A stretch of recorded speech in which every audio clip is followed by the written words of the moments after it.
প্রতিদিনের মতোই সাইফুল আদালতে গিয়েছেন।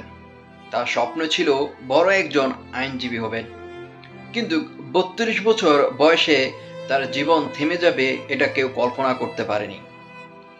তার ৩ বছরের একজন সন্তান রয়েছেন, মেয়ে সন্তান।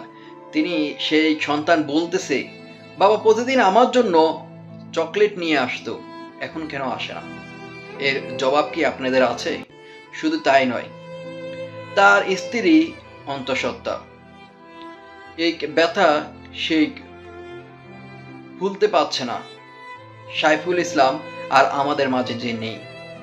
তার বাবা এই কথা শুনে গ্রাম থেকে ছুটে এসেছে, অশ্রুসিক্ত বাক রুদ্র। সাইফুল ইসলামের বাবার কান্না আহাজারি দেখে আশেপাশে সবাই কান্না সিক্ত হয়ে গিয়েছেন। এর জবাব কি আপনাদের আছে? ৩২ বছর বয়সে সাইফুল ইসলামের স্বপ্ন ছিল বড় একজন আইনজীবী হবেন, আদালতে যান। ইসকনের অনুসারীরা, আমি বলবো এখানে পরিকল্পিতভাবে তাকে দুনিয়া থেকে সরিয়ে দেওয়া হয়েছে। যেদিন ঘটনা সেদিন কিন্তু বলা হয়েছে যে আজকের মধ্যে শুনানি হতে হবে, এইসব বিষয় নিয়ে বাক বিতণ্ড হয়েছে।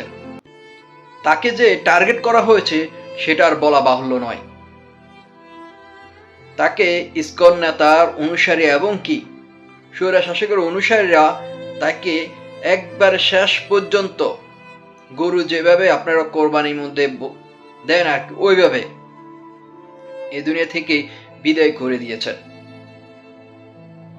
আমরা এ ধরনের উগ্রবাদী, এ ধরনের সন্ত্রাসী বাংলাদেশের জমিনে আমরা দেখতে চাই না। আমরা এর তীব্র নিন্দা এবং কি অতি দ্রুত তার শাস্তির দাবি জানাচ্ছি। ইতিমধ্যে কিন্তু সারা বাংলাদেশে ছাত্র জনতা, কলেজ শিক্ষার্থীরা সবাই এর প্রতিবাদ সমাবেশ মিছিল করছেন। তার সাথে আমরাও একতা পোষণ করছি। এই সাইফুলের অকালে চলে যাওয়া সেটা কোনোভাবে মেনে নেওয়া যাচ্ছে না। আপনাদের মতামত অবশ্যই কমেন্ট বক্সে দিয়ে যাবেন।